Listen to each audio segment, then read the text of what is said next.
Lala's great. Trust me, you'll love her. Sorry to break your British reserve, but we always kiss in Jordan. You're pretty good. You're not so bad yourself. I want to ask a little bit about being lesbian in Jordan. What age have you left Jordan? No, I left Jordan from a young age. After university. Before that, I went to boarding school, and then I went to university, came back, tried to live in Jordan, work in the family business. But I left not because I was a lesbian. I didn't really come to terms with it. It was much later in my 20s. But so I was living in the West for a long time, and eventually, by my late 20s, I was comfortable with my sexuality and eventually coming out. You always said you just wanted us to be happy. I lied.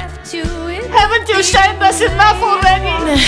The reaction was mixed. It's always, of course, hard coming from, a certain background, certain family, Palestinian family from Jordan. So it was not easy for them, but they tried to deal. But as we had one son and then the other one, it got more complicated for them. But eventually, they dealt with it.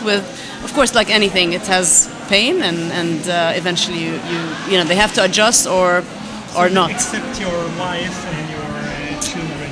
Except my wife and my children as much as they can. Yeah, we see each other. My father, we have meals together. We go out and whatever. But it's not the same as my other sisters who are married to men. I want to be with someone that makes my heart jump when I hear her key in the door.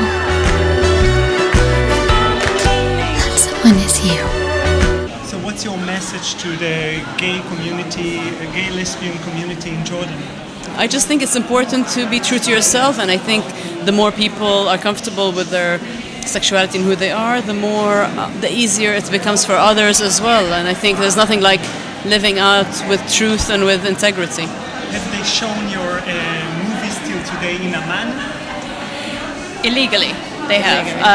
Not officially, but it was, I think, one of the number one pirate movies on DVD. Yes, especially I Can't Think Straight. Yeah, because it means a lot, I think, to people in Jordan. Even though Hanan does not necessarily know people in the gay and lesbian community there, I think she's been a real inspiration for many women in the Middle East and many men in the Middle East to say that somebody is comfortable with their sexuality enough to be out.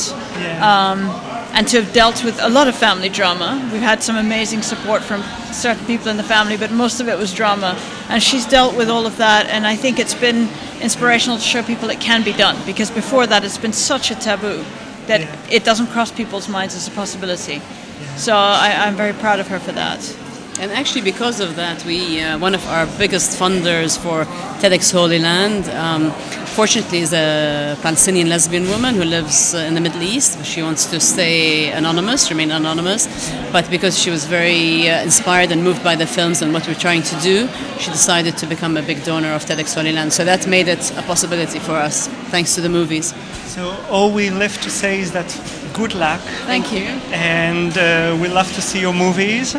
And one more question, what about next project?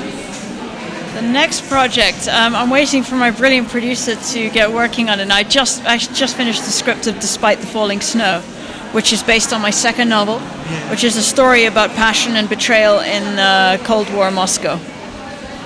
So, good luck for you too. Thank you. Thank you very much. Thank you. Bye.